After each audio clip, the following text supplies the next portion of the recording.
Hello guys, আসসালামু আলাইকুম। আমি আপনাদের মাঝে চলে এলাম আবারও একটা নতুন মূল্যবান ভিডিও নিয়ে। তো আজকের ভিডিওটি খুবই গুরুত্বপূর্ণ ইন্টারেস্টিং ভিডিও হতে চলেছে। তো দেরি না করে আপনারা অবশ্যই ভিডিওটি শেষ অবধি দেখবেন, আর আপনাদের যে কোনো মতামত অবশ্যই কমেন্ট করে জানাবেন। তো আজকের ভিডিওর মূল টপিক আমাদের কিয়ামতের কয়েকটি বড় বড় আলামত। অবশ্যই কিয়ামত সম্পর্কে আপনারা অনেক ভিডিও শুনেছেন। তো আজকের ভিডিওটির মূল বক্তব্য রাখবেন আবু তোহা মোহাম্মদ আদনান।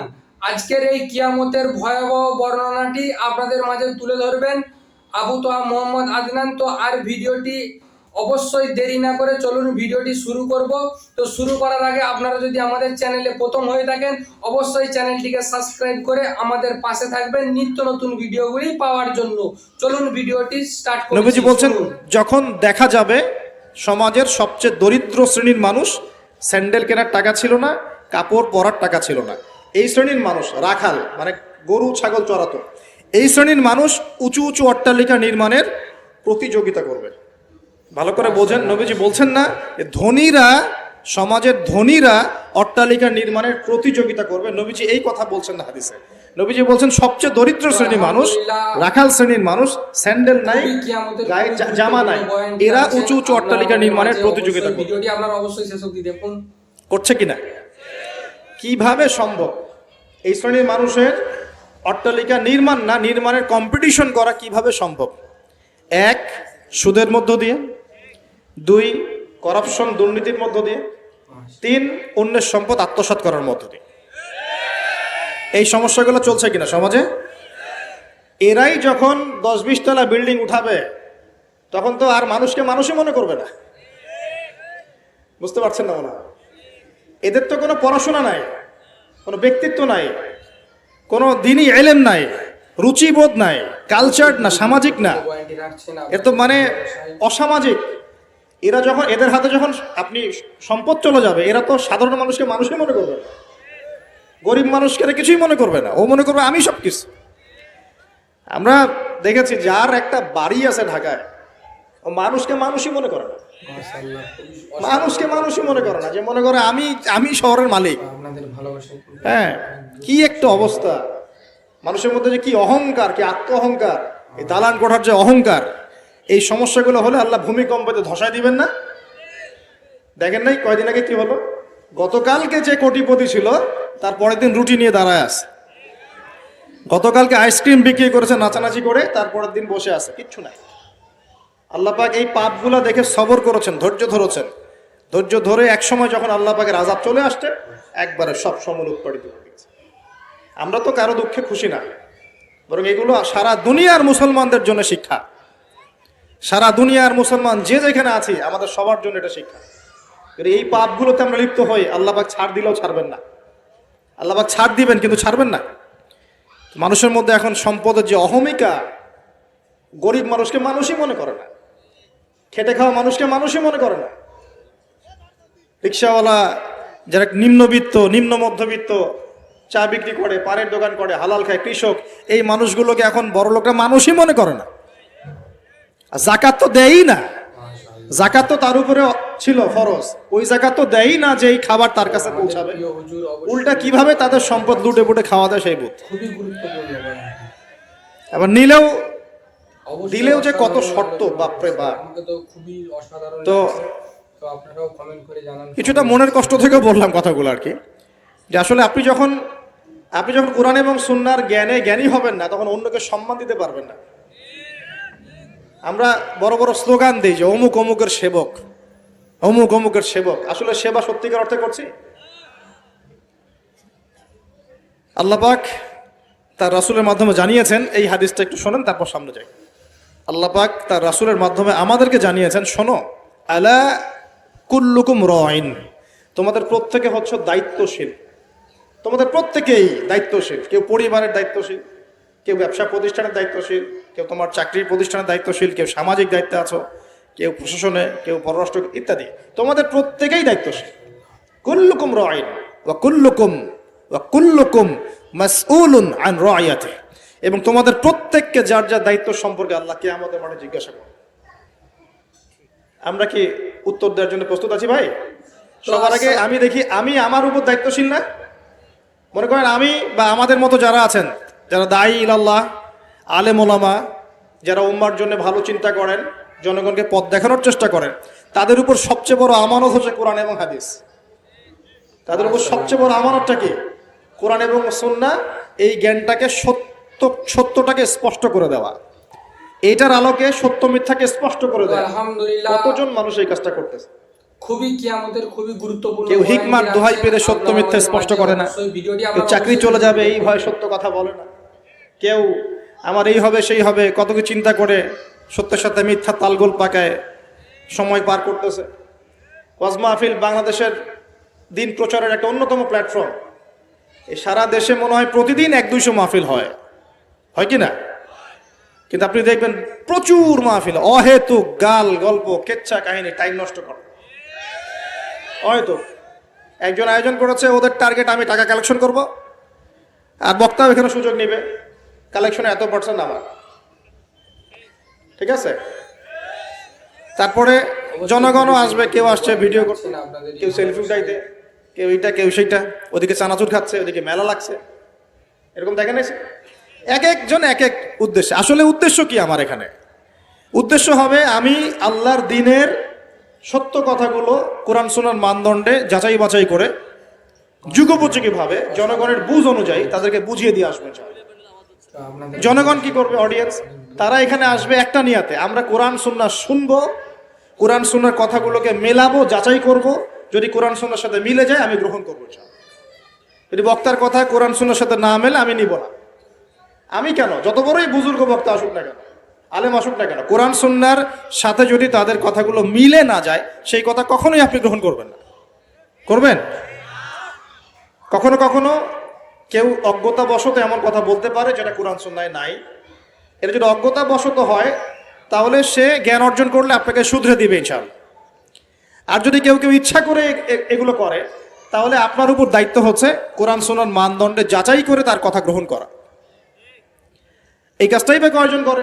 শ্রোতাদের মধ্যে অনেকে আসছি বক্তাকে একবার দেখবো চলে যাবো, কেউ আসছে সেলফি উঠা, কেউ মোবাইলে ছবি তুলবে, কেউ ভিডিও করবে।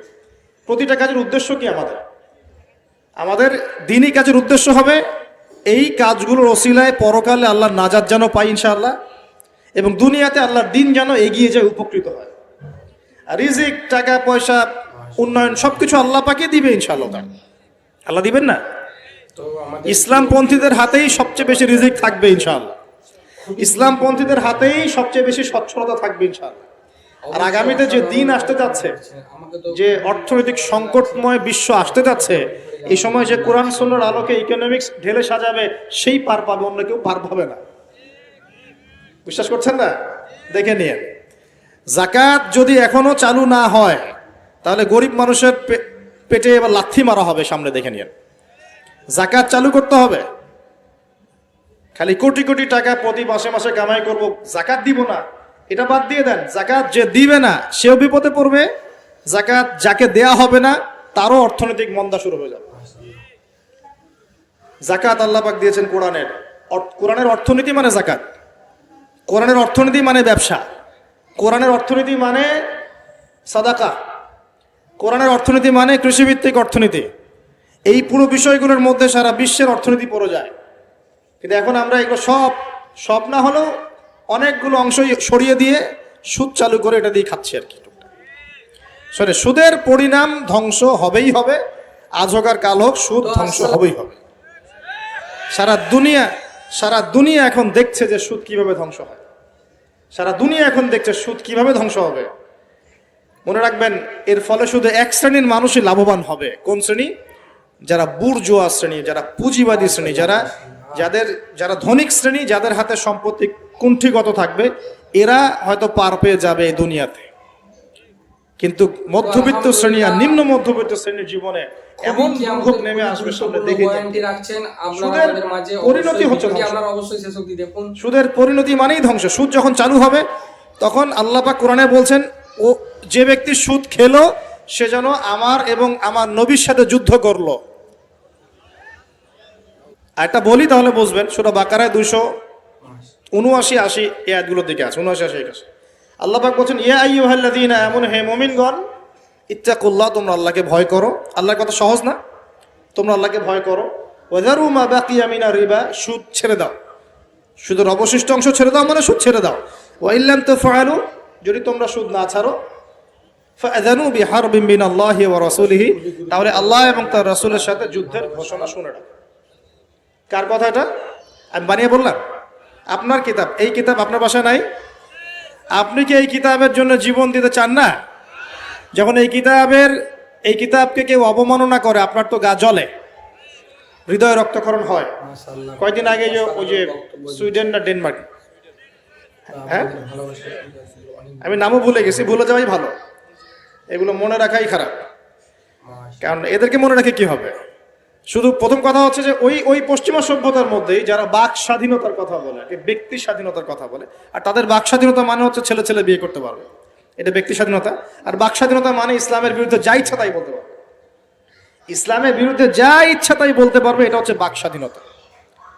আর আল্লাহ পাকের বিধানের বাইরে যা ইচ্ছা তাই করতে পারবে, মদ খাবে, সুদ খাবে, ঘুষ খাবে, জেনা করবে, পর্নোগ্রাফিতে থাকবে, যা ইচ্ছা করবে, এর নাম হলো ব্যক্তি স্বাধীনতা।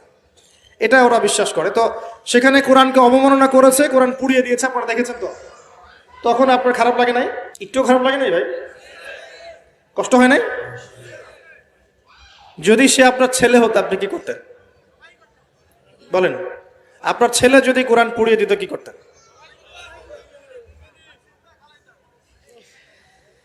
এখন আমাকে বলেন, ওই কোরআনেই আছে সুদ খাওয়া মানে আল্লাহ এবং তার রাসূলের সাথে যুদ্ধ করা। মাশাআল্লাহ। আর আমি আর আপনি যে মানছি না, এখন আমাদের কি হবে? তো আমাদের প্রিয় হুজুর অবশ্যই মূল্যবান। সে তো অমুসলিম, কোরআনে কি আছে জানেই না বেচারা। কোরআনের প্রতি অনেক ক্ষোভ, কারণ কোরআন ওদের সমস্ত জাহিলিয়াত অন্যায়ের বিরুদ্ধে কথা বলে। এই জন্য কোরআনকে পুরা দিতে চায় এবং নবীকেও গালিগালাজ করে, তাই না? ইসলামের বিরুদ্ধে দাঁড়া যায়, ইসলামের বিরুদ্ধে ওরা চেষ্টা চালায়, কারণ ওরা জানে না ইসলাম কি, ওরা বোঝে না কোরআন কি, ওরা বোঝে না মুহাম্মদ সাল্লাল্লাহু আলাইহি ওয়াসাল্লাম কে, তিনি কেমন আদর্শ, কেমন মানুষ, তিনি যে পুরো বিশ্বের জন্য রহমত, ওরা তো জানেই না, বোঝেই না। আমরা জানি না? এখন আমরা যে জানি, কিন্তু আমরা যে কোরআন পড়তে জানি না। আমরা তো জানি, কিন্তু আমরা তারপরেও যে কোরআন তেলাওয়াত করতে পারি না, জানার পরেও যে কোরআনের অর্থ কোনোদিন পড়ে দেখলাম না। আর গত বছর তো অর্থ পড়তে বলেছিলাম যে অর্থগুলো একটু পড়ে দেখেন, বাপরে বাপ, যে ধোয়াটা ধুইলো আমাকে, আমি একদম পরিষ্কার হয়ে গেছি, এমন ধোয়া ধুয়ে গেছে। কোরআনের অর্থ পড়ার দরকার নাই। আমি কি বলেছিলাম যে কোরআন তেলাওয়াত করলে কোনো নেকি হবে না? কোরআন তেলাওয়াত করলে কোনো নেকি হবে না, এই কথা বলেছিলাম না? বলেছিলাম যে কোরআন তেলাওয়াত শুধু তেলাওয়াত করে গেলে আপনি ভিতরের হকটা আদায় করতে পারবেন না। কোনটা বলেছে? আর কোরআনে আপনি সূরা ফাতিহা পড়লেন, কিন্তু সূরা ফাতিহার অর্থ আপনি বুঝলেন না। তো আসসালাম। আপনি কি সূরা ফাতিহার মধ্যে আল্লাহ যা বলেছেন তা কি বুঝতে পারলেন? এই যে আয়াত একটা তেলাওয়াত করলাম, আপনি পড়তে পারলেন, ইয়া আইয়ুহাল্লাযীনা আমানু তাকুল্লাহা ওয়া যারু মা বাকিয়া মিনার রিবা ইন কুনতুম মুমিনিন ওয়া ইল্লাম তাফআলু ফাআযানু বিহারবিন মিনাল্লাহি ওয়া রাসূলিহি। মাশাআল্লাহ। আপনি কি কিছু বুঝলেন? তেলাওয়াত তো করলেন, প্রত্যেক হরফে 10 নাকি হলো, আপনার আমলনামায় প্রত্যেক হরফে 10 নাকি হলো, ঠিক আছে, বুঝলাম, মানলাম, কিন্তু এই আয়াত যে আপনি বুঝতে পারলেন না। খুবই এখন আমি যদি বলে দেই আয়াতের অর্থটা এমন, হে মুমিনগণ, আল্লাহকে ভয় করো, সুদ ছেড়ে দাও, যদি না ছাড়ো আল্লাহ এবং তার রাসূলের সাথে যুদ্ধের ঘোষণা শুনে রাখো। এবার কি কিছু বুঝতে পারলেন? বুঝতে পারেন নাই? তাহলে অর্থের দরকার নাই ভাই। আর কত সহজ করে বলবো বলেন তো ভাই, আর কত সহজ করে বোঝাবো? তা আমি যে এখন মুসলিম পরিবারে জন্ম নিয়েও যে আমি কোরআন তেলাওয়াত করতে পারছি না, অর্থটা পড়ে দেখছি না, নবীর হাদিসগুলো পড়ছি না, কোরআন রেগুলার একটু তেলাওয়াত করি না, কোরআনের একটু দাওয়াত মানুষকে দেই না, কোরআনের কাজে সাহায্য করছি না, এগুলো কি আমার অপরাধ হচ্ছে না? আপনারা এতক্ষণ ভিডিওটি দেখতে পেলেন। আমাদের মূল বক্তব্য রাখছিলেন আবু তহা মোহাম্মদ আদনান।